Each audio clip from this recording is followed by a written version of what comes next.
Saya kata dalam Islam, satu, kami diwajibkan untuk meminta. Maksud Tuhan kami wajibkan, paksa kami minta dengan dia. Subhanallah. Dan yang kedua, kami juga ada satu konsep tawakal. Dia kata tawakal, saya pun terangkanlah. Tawakal ni macam ni, dah minta, kami usaha, dah kami serah. Saya memang ada anak ramai, tak takut ke esok dia orang nak kerja apa, belajar, duit tak cukup, macam-macam lagi ni. Kami yakin setiap anak yang lahir, masa tu saya borak dengan Ustazah Atikah dalam kereta, dia pun dengar sama. Setiap anak yang lahir ada rezeki.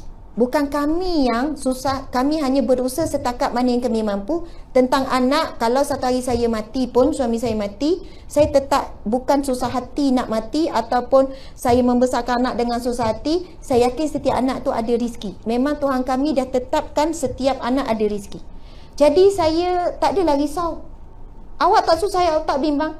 Ya, saya tak adalah bimbang, tapi usaha je lah apa yang mampu hari ni. InsyaAllah dia orang tak akan apa, Allah akan jaga, Tuhan akan jaga. Dia pun terdiam, mungkin dia fikir konsep.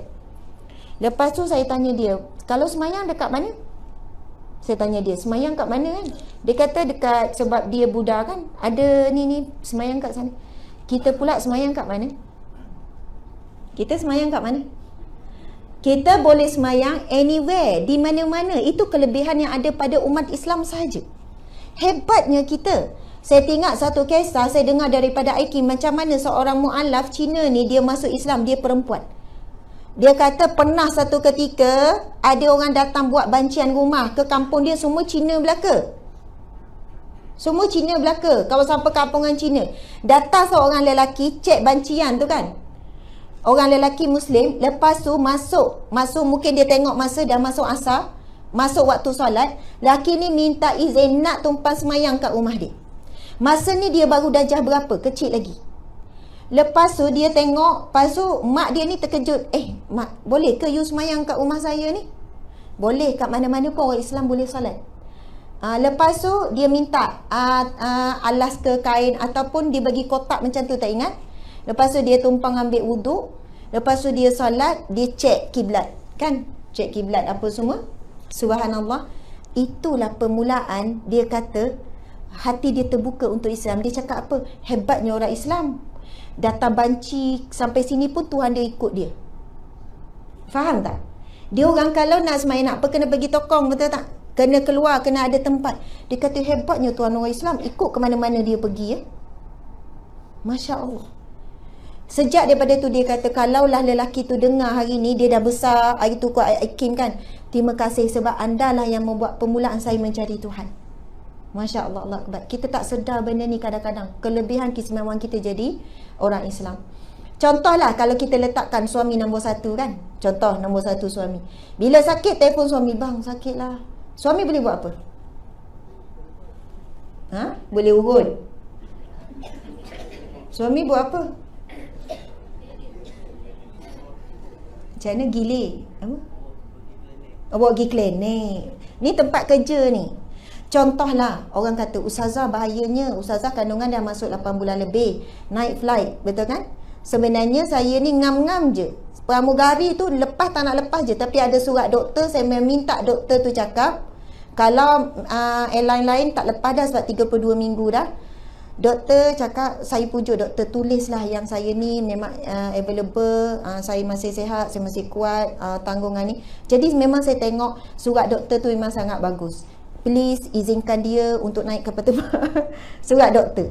Tapi ada bimbang tak saya? Ada. Sebab pressure tinggi tu bahaya pada kandungan. Sebab kandungan dah ni. Kemudian kandungan yang keberapa pula, maksudnya risiko tu. Kemudian bila berlaku hentakan, bila turun. Ada turun, hentak kuat kan? Subhanallah. Masa tu memang tak ada siapa bersama kita. Walaupun masa kita sakit, senak sebab jadual penuh, kita boleh telefon je suami, bang, ya Allah senak lah ni, sakit lah ni. Tapi subhanallah, bila kita letakkan Allah nombor satu kan, pegang perut, ya Allah, ya salam, engkau lah yang maha memberi sejahtera, sejahterakanlah kandunganku ya Allah. Setiap kali tu kita akan jadi, ya Allah, sakitlah ya Allah. Yang boleh menghilangkan sakit kita hanyalah Allah. Betul kan? Bukan kata suami tak ada peranan apa, suami bagilah semangat, suami bagilah ni apa semua. Tapi memang hakikat sebenarnya memang yang sentiasa bersama kita setiap saat hanyalah Allah. Yang setiap saat bersama kita, tak pernah meninggalkan kita, hanyalah Allah. Suami sangat terhad boleh tolong kita. Anak sangat terhad, kawan-kawan sangat terhad. Kita bangun pagi tadi sampai tidur balik, yang menguruskan hidup kita Allah ya Barik, yang maha mengaturkan. Allah aturkan hidup kita sempurna. Keluar selamat, balik rumah selamat. Siapa yang jaga kita? Allah ya Hafiz, yang maha menjaga. Allah ya Muhaimin, semua ini nama Allah Asma'ul Husna ya, yang maha mengawasi kita. Ada orang aksiden, ada orang kena ragut, ada orang rumah dia masuk pencuri. Kita selamat daripada semua ni. Aksiden pun tak adalah sampai teruk. Nak sebutnya, selama ini kita terdedah dengan bahaya sangat banyak. Anak orang tu kena colek, banyak sangat bahaya di luar sana. Keluar je daripada rumah, kita berhadapan dengan bahaya. Tapi sebab ada Allah yang tak pernah tinggalkan kita. Allah ya Hafiz ya Muhaimin, Allah ya Basir, yang selalu memerhatikan kita. Allah ya Sami, yang sentiasa mendengar keluhan kita. Allah ya Syahid, Allah yang selalu menyaksikan kita. Allahu Akbar, Allah sangat baik dengan kita. Sebab itu, bila tajuk hari ni, kan, sayang si dia nombor 3, yang saya kata 100% tu macam ni. Bila berkaitan dengan Allah, melibatkan Allah, memang kita kena tolak tepi tentang anak, tentang suami. Contohnya beginilah kan, bertembunglah solat dengan kehendak suami ataupun kehendak anak. Contohlah kan, bila bertembung, kita dahulukan solat. Tapi tengok keadaan lah, kalau ada masa lagi apa semua kan. Kalau perut lapar dengan solat, nak dahulukan mana ni? Makan dulu tuan-tuan. Ya. Masalah kita ni memang kenyang, dah terlebih kenyang kan. Melainkan kalau dalam keadaan memang kita sangat lapar, hidangan pun dah ada, dengan niat makan tu supaya kita solat dengan lebih khusyuk. Itu maksud hadis Nabi tu. Supaya solat kita lebih tenang, lebih khusyuk. Kita makan sekadarnya untuk hilangkan. Tapi bila dah makan, kita makan sampai kenyang-kenyang, menyandar, barulah semayang khusyuk, itu cakap. Sebenarnya tak. Cara kita makan tu telah menghalang untuk dapat khusyuk. Dan kita makan bukan keperluan dah ketika tu. Memang sebab nafsu memang melantak sungguh-sungguh sebab makan dah keadaan yang lapar. Jadi dalam keadaan tersebut sunat untuk kita makan sekadarnya untuk hilangkan rasa lapar, kemudian salatlah. Ini sampai menambah-nambah apa semua, bukan kata tak boleh, boleh, bukan kata haram. Tetapi bila bertembung waktu salat dan juga makan, kalau masih lagi lapar tu sikit baru lapar, masa itulah guna hujah tu. Kan bila makan atau hidang, sunat makan dulu. Tapi ia dalam keadaan bagaimana? Kelaparan yang kita mengganggu khusyuk. Keutamaan di situ tetap solat sebenarnya. Faham tak? Sebab kalau kelaparan yang teramat mengganggu tenang solat. Jadi kita dibenarkan untuk makan sekadarnya supaya mendatangkan ketenangan.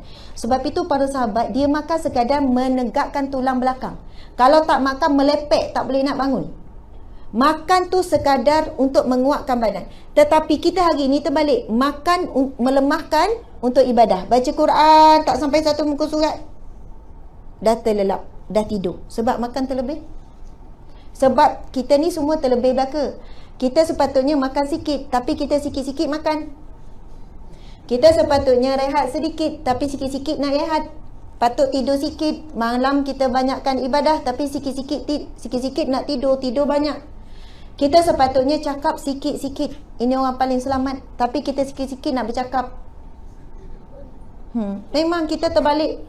Sebab itu subhanallah, kalaulah dengan lapar sedikit kita teruskan juga solat dalam keadaan tak mengganggu ketenangan solat, itu lebih afdal kita dahulukan. Subhanallah. Okey. Kemudian bila kita sayang Rasulullah 100%, time kita salawat. Sebab itu ada satu kalam ulama, apabila kamu bersama dengan Allah, lupakan makhluk. Apabila kamu bersama dengan makhluk, ingat kepada Allah. Faham tak? Ketika kita bersama dengan Allah, cuba lupakan makhluk. Tapi saat kita bersama dengan makhluk, jangan lupakan Allah. Faham tak tu ya? Faham tak tu? Bila solat, cuba. Sebab apa? Masa solat, masa zikir, masa baca Al-Quran, sangat susah kita nak ingat Allah. Masa itulah semua makhluk datang. Makhluk kita suka, makhluk tak suka. Allahu Akbar. Kenapalah tak keluarkan ayam siap-siap? Kan kalau tak, bolehlah masak terus lepas semayang. Allahu Akbar. dapat 3 idea yang bernas. Masa meeting tadi tak keluar idea tu. Subhanallah, sebenarnya orang yang tak ada masalah sebelum solat, bila angkat je takbir, dialah orang yang paling banyak masalah. Masalah semua datang. Maksudnya banyak benda nak fikir ni. Barang hilang boleh jumpa masa solat. Orang lelaki masa solat mikir tak? Fikir tak? Ke memang khusyuk je?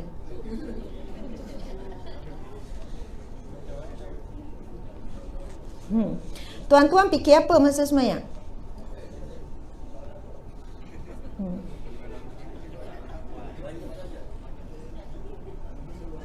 Pasal Palestin. Kan orang lelaki kan isu besar-besar je ya, pasal Syria. Apa yang kita lihat, apa yang kita dengar sebelum solat akan masuk dalam solat. Apa yang kita lihat, apa yang kita dengar sebelum solat akan masuk dalam solat. Pintu kepada hati ada 2. Yang pertama mata, yang kedua telinga. Ini pintu kepada hati. Dan dia akan keluar melalui lidah. Siapa yang jaga apa yang dia lihat, apa yang dia dengar, yang keluar daripada lidah baik. Jadi kalaulah seseorang itu dia keluar daripada lidah dia benda yang tak elok, buat lawak lucah-lucah contohnya. Contoh je ya. Mohon terasa. Contoh. Ataupun mengumpat orang dan sebagainya, ia datang, ia mesti ada kaitan dengan apa yang dia lihat dan apa yang dia dengar. Sebab itu antara sunnah Nabi sebelum solat, baca beberapa Al-Quran dulu. Baca Al-Quran dulu.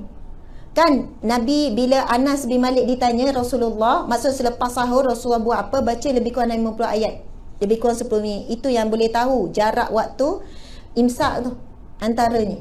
Sebab apa? Apa yang kita baca, contohlah kalau kita nak ubah betul solat kita, nak dapat solat berkualiti, solat yang tenang, solat yang ada nilai, solat yang boleh mengubah diri kita, yang boleh ubah hidup kita, yang boleh ubah rezeki kita, yang boleh ubah hubungan kita dengan suami isteri, yang boleh ubah anak-anak kita, mesti bermula daripada solat yang berkualiti.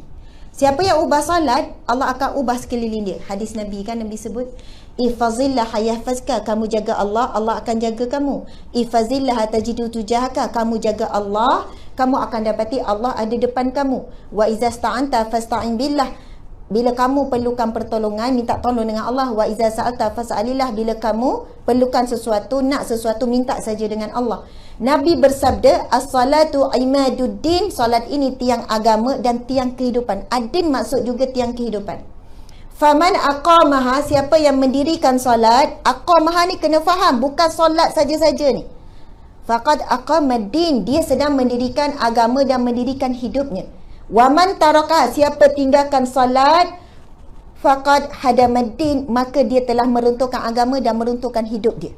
Runtuhkan kehidupan dia suami isteri, dia sedang runtuhkan kehidupan anak-anak, dia sedang rosakkan rezeki dia, dia ada kaitan semua. Adin ni masuk agama dan juga kehidupan.